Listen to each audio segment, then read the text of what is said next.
Hello बच्चों, कैसे हैं आप सभी। मैं आशा करती हूँ सभी लोग स्वस्थ और प्रसन्न होंगे। आज हम हमारा पाठ गुलामी से मुक्ति को पढ़ेंगे और समझेंगे। तो आइए शुरू करते हैं इस पाठ को। ये है पाठ 14, गुलामी से मुक्ति। ये एक साहसिक कथा है, साहस से भरी हुई कहानी है। आइए इसे पढ़ते और समझते हैं। बहुत साल पहले यानी बहुत वर्ष पहले रोम में एंड्रोक्लीज नाम का एक गुलाम रहा करता था। उसका मालिक बहुत ही क्रूर स्वभाव यानी उसका जो नेचर था, उसका जो व्यवहार था वो बहुत ही क्रूर था। वह उससे दिन रात कोलू के बैल की तरह काम कराता था, यानी बहुत ज्यादा मेहनत करवाता था। जरा से भी भूल हो जाने पर कोड़ू से उसे मारता था, उसकी पिटाई करता था।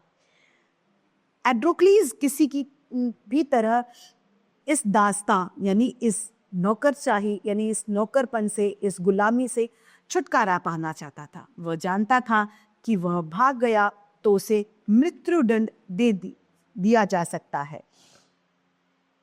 फिर भी अवसर पाकर वह भाग निकला और दूर वन में जाकर रहने लगा। उसे मौका मिल गया और वो भाग गया। कई दिन एंड्रोक्लीज वन में घूम रहा था। एक दिन एंड्रोक्लीज वन में घूम रहा था कि उसने पहाड़ी के अंचल में यानी पहाड़ी की गोद में एक गुफा देखी। उसे वह गुफा अच्छी लग गई।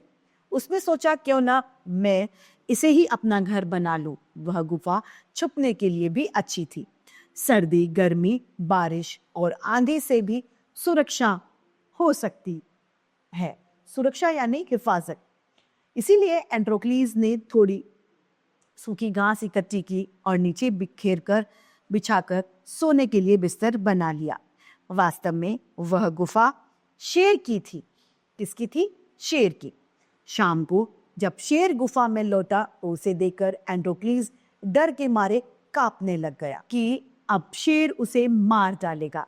लेकिन शेर ने उस पर आक्रमण करने के बजाय अपना पंजा आगे बढ़ा दिया, यानी अपना हाथ उसे आगे बढ़ा दिया। एंड्रोक्लीज शेर की ओर बढ़ा। उसने देखा कि उसका पंजा सूजा हुआ है और उसमें एक बड़ा सा कांटा चुभा हुआ है।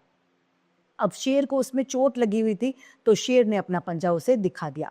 एंड्रोक्लीज ने बड़े साहस से यानी बड़ी हिम्मत से उसका कांटा निकाला। जंगल से जड़ी बूटियां लाकर घिसी और घाव पर लगा दी। 2-3 दिन में शेर का घाव भर गया और वो ठीक हो गया। वह प्यार से एंड्रोक्लीज का हाथ चाटने लगा। दोनों बहुत समय तक उसी गुफा में साथ साथ रहे। एक दिन कुछ शिकारी उधर आए। उन्होंने एंड्रोक्लीज को पहचान कर बंदी बना लिया। अब उन्हें पता चल गया कि एंड्रोक्लीज ये है, उन्होंने उसको बंदी बना लिया। वे उसे वापस रोम ले गए। शीघ्र ही एंड्रोक्लीज को न्यायालय में उपस्थित किया गया और उसे मृत्युदंड दिया गया। रोम में एक अखाड़ा था। वहां पशुओं की लड़ाई हुआ करती थी।